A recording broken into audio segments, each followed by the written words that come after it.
Nós lembramos também, irmãos, da história, né? Nós lembramos da história, nós lembramos de alguns episódios da história.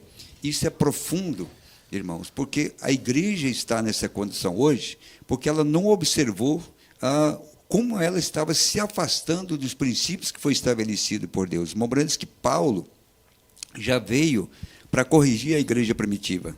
Paulo já veio numa época que a igreja primitiva já estava saindo dos parâmetros que deveria estar. E eu creio que foi o Mombrana que disse, eu posso estar equivocado, que se Paulo estivesse ali no dia de Pentecostes como profeta, a igreja não teria ido por esse caminho ou teria se distanciado, porque ele era profeta, os demais eram apóstolos e Paulo era profeta. Então, o profeta é aquela linhagem pura e perfeita, aquela visão que realmente sabe do que está falando e não tem equívoco. E você vê, depois da conversão de Paulo, você vê Paulo corrigindo a Pedro, mas em nenhum lugar você vai ver Pedro ou João ou qualquer um deles tentando corrigir a Paulo, porque ele era realmente um profeta e ele é o modelo. Quer falar alguma coisa, Ney? Muito bom, pastor. Olha só, Paulo, na sua carta aos Hebreus, ele fez um comentário muito interessante sobre quando ele está falando dos heróis da fé. E, claro, os heróis da fé do Novo Testamento também seguiram o mesmo padrão já dos heróis da fé do Velho Testamento.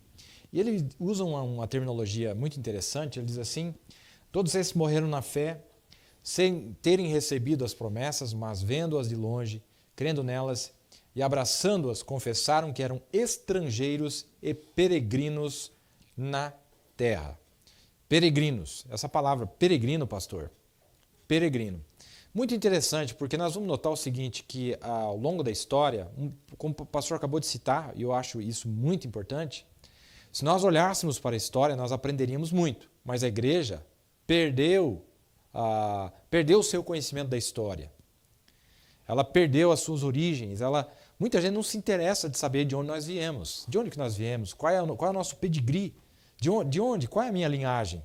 Então, se nós olhássemos na história, nós íamos entender muitas coisas. Uma coisa que chama muita atenção ao longo da história é que Deus nunca esteve em organização. Por isso que esta palavra peregrino, Deus nunca esteve em um grupo. Mas os verdadeiros homens de Deus foram aqueles independentes que se levantaram no meio de grupos. E nós vamos notar na história que sempre houve dois grupos. Falando da igreja, falando do cristianismo, sempre houve dois grupos. Você vai notar isso desde a primeira era. Lá já surgiu a igreja do Ocidente e a igreja do Oriente, os bispos do Oriente e os bispos do Ocidente. E esses dois lados, quando chegou aqui na sétima era, a igreja cristã está dividida entre os tradicionais e os pentecostais, não é isso? Aí o profeta diz, olha, Billy Graham, Deus teve que levantar Billy Graham para falar para os tradicionais, porque a igreja está dividida.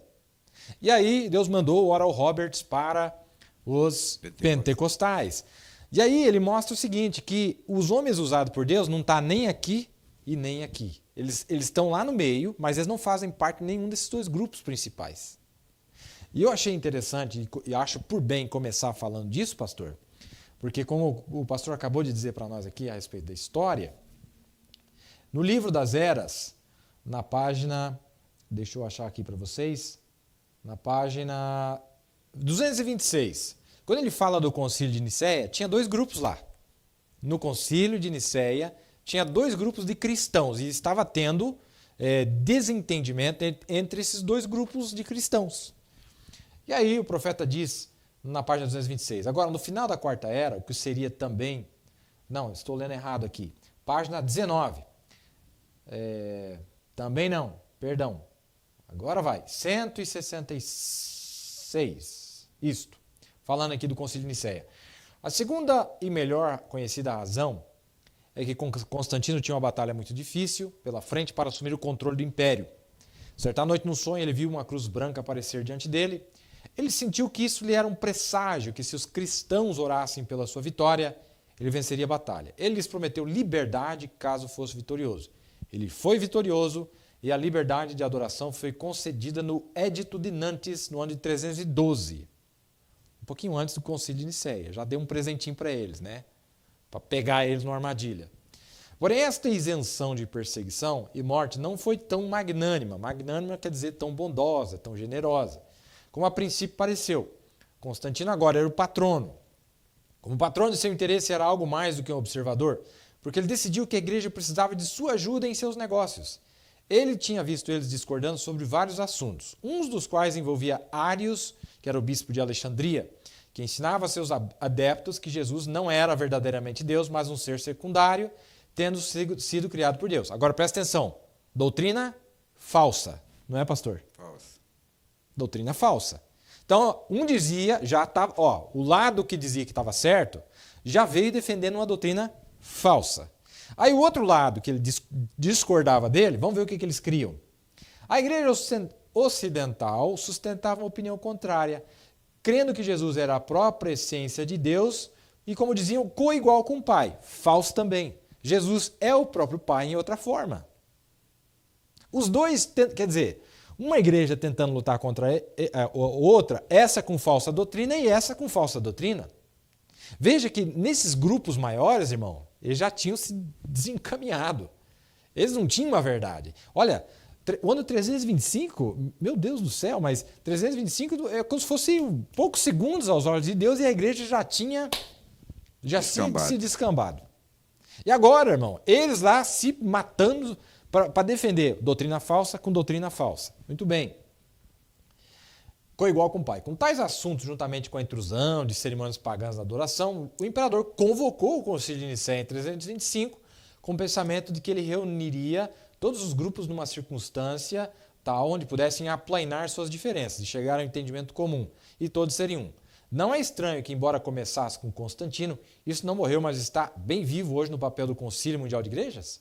E o que ele falhou em de fato conseguir, será conseguido nesse dia através do movimento ecumênico. A juntar isso, falso aqui, mas junta tudo no pote e está tudo certo.